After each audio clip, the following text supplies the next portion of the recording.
যদি কারোর কন্যা সন্তান একটা হয় তারপরেও আপনার সঙ্গে কি পাশাপাশি জান্নাতে স্থান পাবে? নবীজি বলছেন হ্যাঁ, মেয়ে যদি একটাও হয় তারপরে দিন শিখিয়ে আদর করে যত্ন দিয়ে বিবাহ সম্পন্ন করতে পারে, আমি নবী মুহাম্মদ আর ওই এক কন্যার পিতা একই সঙ্গে পাশাপাশি কাছাকাছি জান্নাতে থাকবো। তাহলে মেয়েদের দাম নবীজি বাড়ালেন না কমালেন? এবার বলবেন বাড়ালেন। এবার একটা হাদিস আপনাকে শুনিয়ে দিই, বুখারী মুসলিমের হাদিস। আল্লাহর নবী বলছেন, ইন্নাদ দুনিয়া কুল্লুহা মাতাউন ওয়া খায়রুল মাতাইদ দুনিয়া আল মারাতুস সালিহা।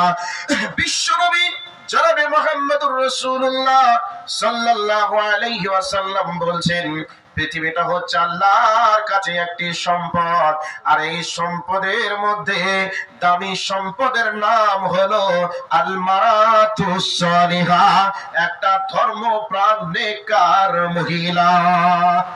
আমার মা আমার বোনেরা, আমার মা আমার বোনেরা, আপনাদের এই হাদিস থেকে কি শিক্ষা দিব আর কি বোঝাবো এবার ভালো করে বুঝে নেন। গোটা পৃথিবীর মানুষেরা, গোটা পৃথিবীর ধর্মের মানুষেরা আপনাদের পরম থেকে কাপড় খুলে উলঙ্গ করতে চাই, আর ইসলাম আপনাদেরকে ইসলামের সুন্দর পোশাকে আবরণ করে আপনাকে জান্নাতের ভিতরে পৌঁছিয়ে দিতে চাই।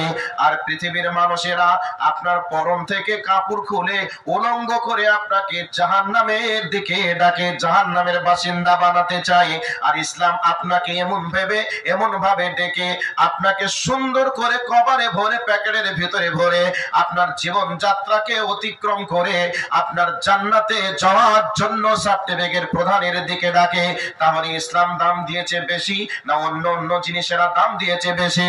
এবার হাদিসটার দিকে একটু লক্ষ্য রাখুন। নবীজি বলছেন, ইন্নাদ দুনিয়া কুল্লুহা মাতাউন ওয়া খায়রুল মাতাইদ দুনিয়া আল মারাতুস সালিহা।